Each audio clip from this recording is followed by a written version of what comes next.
যাক শহীদুল ভাই ভালো হয়েছে, ছায়া হয়েছে। আরো ছায়া, এই ওয়ালের তো ছায়া আছে এই সাইডে। রড, হ্যাঁ রডের তো কইছি না। হ্যাঁ 300 কেজি কইছি না আমি। তা আবার মাপ দিয়ে ভালো হয়ে আবার দেখবেন না কাজটা চল।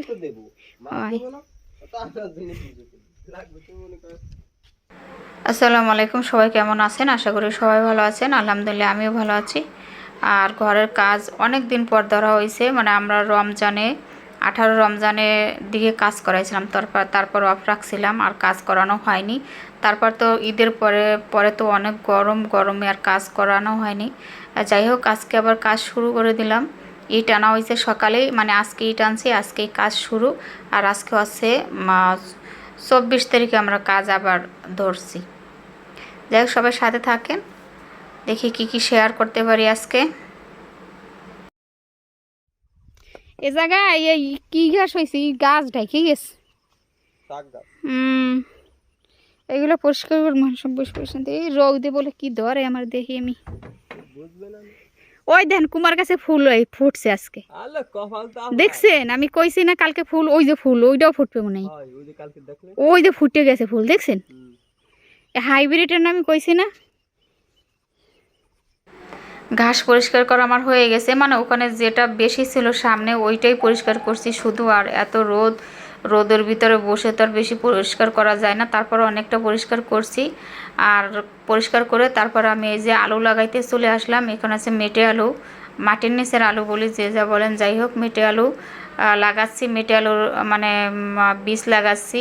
বাসায় ছিল, মানে একা একা তো এসে লাগানো হয় না, তা ভাবলাম যে আজকে মিস্ত্রিরা কাজ করতেছে এই ফাঁকে আমিও আলুগুলো লাগাই, বাসা থেকে নিয়ে আসছিলাম। যাই হোক প্রথমে গর্ত করে তারপর কিন্তু আমি অনেকটা ছাই দিয়েছি, মানে পাশের বাড়ি থেকে আমি ছাই নিয়ে আসছি।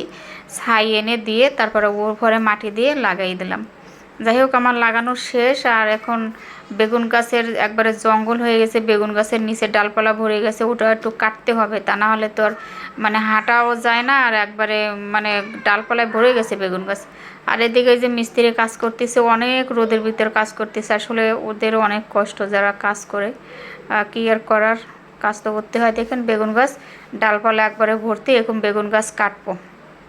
তা বন্ধুরা এই যে দুটো বেগুন গাছ একবারে কেটেই ফেলছি, মানে আর এমনি বেশি ডাল যেগুলো সেগুলো কাটছি, আর দুটো গাছ একবার কেটে ফেলছি। ওই যে ছোটো ছোটো বেগুন ওরকমই হয়, ওই বেগুনগুলো একেবারে বড় হয় না আর একবার খেতেও ভালো না, সেজন্যই গাছ দুটো আমি কেটে ফেললাম। এই যে দেখেন। আর এমনি গাছের ডাল নিচে যে ডালগুলো একবারে মাটির নিচে মানে মিশে গেছে, ওই সব ডালগুলো কেটে ফেলছি। বেশি ডালপালা হলে আবার গাছ মানে ঝড় টড় আসলে মানে একবারে শুয়ে যায়, সেজন্য একটু হালকা করে দিলাম কেটে।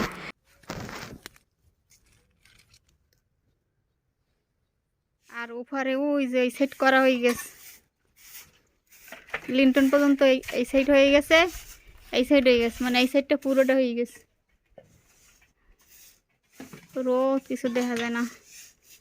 আর এই সাইডে যে আর এক ইট না, দুইটা এই 2 ইট লাগবে এই সেক্টর, 2 ইট হলে হয়ে যাইতে। তাই এখন তো শেষ, সময় শেষ। তো বন্ধুরা কাজ তো শেষ, দেখলেন ওই পর্যন্ত আজকে কাজ হয়েছে। যাই হোক অনেকদিন পর কাজ ধরা হয়েছে, তো সেই জন্যে মানে অল্প গাঁথা হয়েছে, বাঁশ কাটছে, বাঁশ টাস নিয়ে আসছে, একটু কাজ কম হয়েছে আজকে। যাই হোক বাসায় ফিরে তারপর দুপুরে খাবার। আর কাজ হচ্ছে ভোর 6টাতে শুরু করে 2টা পর্যন্ত কাজ করে ওরা। 2টার পর আমার বাসায় আসতে আসতে 2:30 বেজে গেছে। এসে আমি সকালে রান্না করে রেখে গিয়েছিলাম ভাত আলু ভর্তা, আর তরকারি হচ্ছে রাইতে রান্না মাছ ভুনা করছিলাম সেটাও আছে। তা আলু ভর্তা যে পেঁয়াজ কেটে ভর্তা বানাবো সেই ইচ্ছাটা আর হচ্ছিল না, মানে একা একা তো মানে খাওয়ার এইটাই মানে কীরকম লাগতেছে জানে, যে পেঁয়াজ দিয়ে আলু ভর্তা করবো সেই ইচ্ছাই করিনি। যাই হোক শুধু মরিচ দিয়ে মাখাই নিলাম আলুটা, আর হচ্ছে মাছ ভুনা করছিলাম। আমার বিল্লু চলে আসছে, দেখে আমি কি খাচ্ছি, সেটা ঘেরান নিচ্ছে। যাই হোক, অনেক কষ্ট করি ঘরের পিছনে, আমি অনেক কষ্ট করি। সেই সকালে যে বসে থাকি, ভোরবেলা উঠে রান্না করে, যতটুকু রান্না করি একা বাসায় অতটুকু রান্না করে ধুয়ে যাই। ভোরবেলার থেকে ওখানে মানে সকাল থেকে বসে থাকি, আর দুপুরে এসে গোসল করে যে খাওয়া দাওয়া করে তারপর কিন্তু একটু শুয়েছিলাম। শুয়ে টুয়ে তারপর ব্যাগের ভিতর যে বেগুন নিয়ে আসছিলাম, আর আমার ওই পাশের বাড়ি থেকে মানে আমাকে আম দিয়েছিল কয়েকটা, সে আম আবার দুটো কাটলাম, কেটে খাচ্ছি। তবে আমটা মানে টক টক, বেশি একটা মিষ্টি না। যাই হোক, বাজারে গেছিলাম, বাজার থেকে বিড়ালের জন্য আর এখানে মিষ্টি আলু আর কাঁকড় নিয়ে আসছি, আর বিড়ালের জন্য হচ্ছে 2 কেজি মাছ আনছি, নিয়ে আসছি। ও আবার এমনি মাছ খায়, কিন্তু এখন থেকে আবার ওই ছোটো মাছগুলো একবারে খেতে চায় না। এই মাছগুলো দেবে একটু ভাত মাখাই দিলে একটু খায়, তাই আমি চিন্তা করলাম এই মাছটাই নিয়ে আসি। তাই 2 কেজি মাছ নিয়ে আসলাম। আর এখান থেকে আমিও মানে 1-2 দিন খাবো, মানে এটা তো ভালো মাছ। যাই হোক, এগুলো এখন কাটাকুটি করব।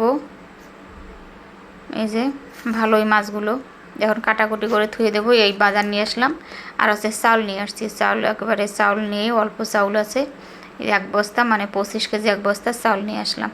তা বন্ধুরা, আমার এই ঘরের পিছনে আমি এতটা পরিশ্রম দিচ্ছি সারাদিন দৌড়াদৌড়ি করে, তারপর কিন্তু ভিডিও এই জন্য প্রতিদিন আমি ভিডিও দিই না, একদিন পর পর ভিডিও দিই।